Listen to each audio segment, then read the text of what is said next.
আসসালামু আলাইকুম।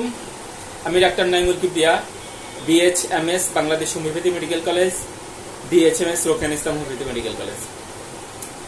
অন্ডকোষের ভিডিও নিয়ে আমাদের আজকের লাস্ট ভিডিও। আজকের পরে আমরা অন্ডকোষের যে চ্যাপ্টারগুলো আমাদের বলা ছিল এগুলা বলে ফেলছি। আজকে আমাদের লাস্ট ভিডিও।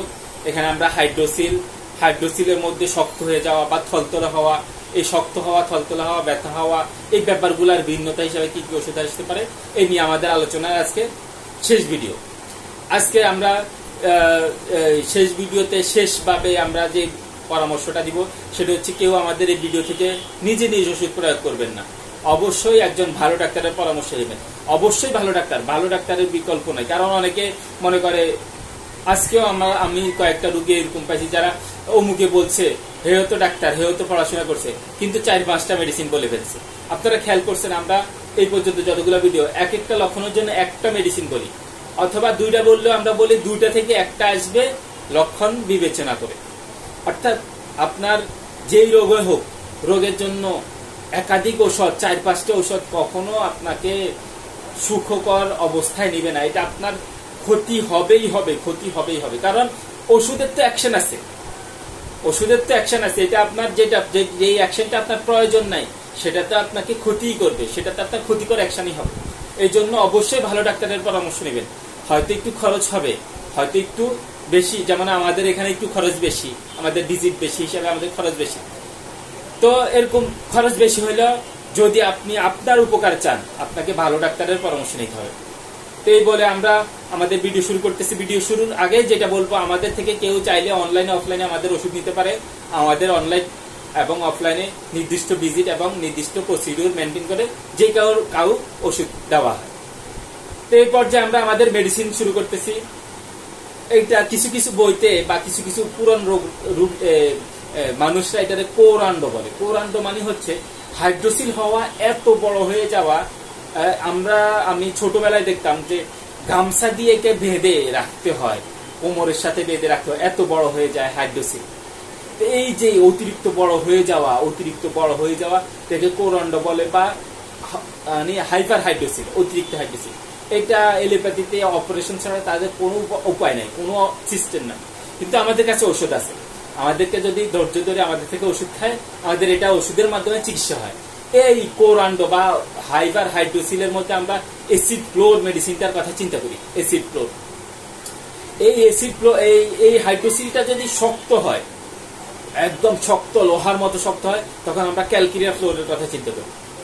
যদি শক্ত হয় ক্যালকেরিয়া ফ্লোর, আর এমনি অ্যাসিড ফ্লোরের কথা চিন্তা করি।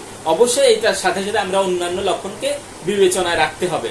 অন্যান্য লক্ষণের উপর নির্ভর করে আমাদেরকে চিন্তা করতে হবে।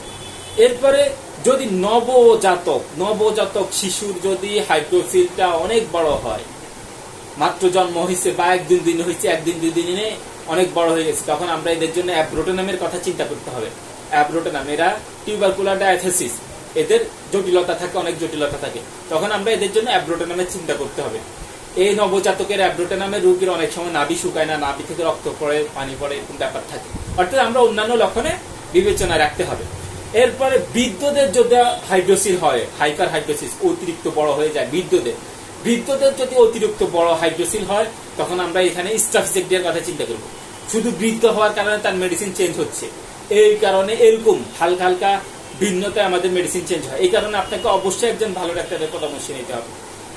খরচ হলেও ভালো ডাক্তারের পরামর্শ নিতে হবে। এরপরে আমরা বলবো, যদি একটি বা উভয় অন্ডকোষ অনেক ফুলে এবং কোন রকম ব্যথা থাকে না, কিন্তু ফুলে, অনেক ফুলছে, তখন আমরা ক্লিমেটিসের কথা চিন্তা করি। অন্ডকোষ একটা বা দুটোটা অন্ডকোষ অনেক ফোলা, শক্ত হয়, কিন্তু কোন রকম ব্যথা নাই, তখন আমরা ক্লিমেটিসের কথা চিন্তা করব। যদি ক্লিমেটিস কোনোভাবে কাজ না করে, তখন আমরা একটু অন্যভাবে চিন্তা করব যে রডোডেন্ড্রন আসতে পারে কিনা। রডোডেন্ড্রন কিন্তু বর্ষায় পানিতে এদের সমস্যাটা বাড়ে, আমরা তখন রডোডেন্ড্রনের কথা চিন্তা করব। ক্লিমেটিসের আরেকটা ব্যাপার থাকে যে ক্লিমেটিসের দেখা যায় যে ডান দিকের অর্ধেক ফুলে, অথবা অনেক সময় দেখা যায় এই যে ইয়েটা পুটলি, অর্থাৎ আমরা স্কোটাম বলি, অর্থাৎ অন্ডথলি, এই স্কোটাম বা অন্ডথলিও ফুলে অন্ডকোষ ব্যথা হয়, অন্ডকোষও বড় হয় এবং পেশাব বন্ধ হয়ে যায়, বা পেশাবের ফোটা ফোটা, পেশাবের পর ফোটা ফোটা পেশাব নিঃসরণ হয়। এই যে এই ফোটা ফোটা নিঃসরণ হওয়া, ফোটা পেশাব বন্ধ হয়ে যাওয়া, এই ব্যাপারটা থাকলে আমরা ক্লিমেটিসের কথা চিন্তা করব। ক্লিমেটিসে পেশাবের সমস্যা থাকে।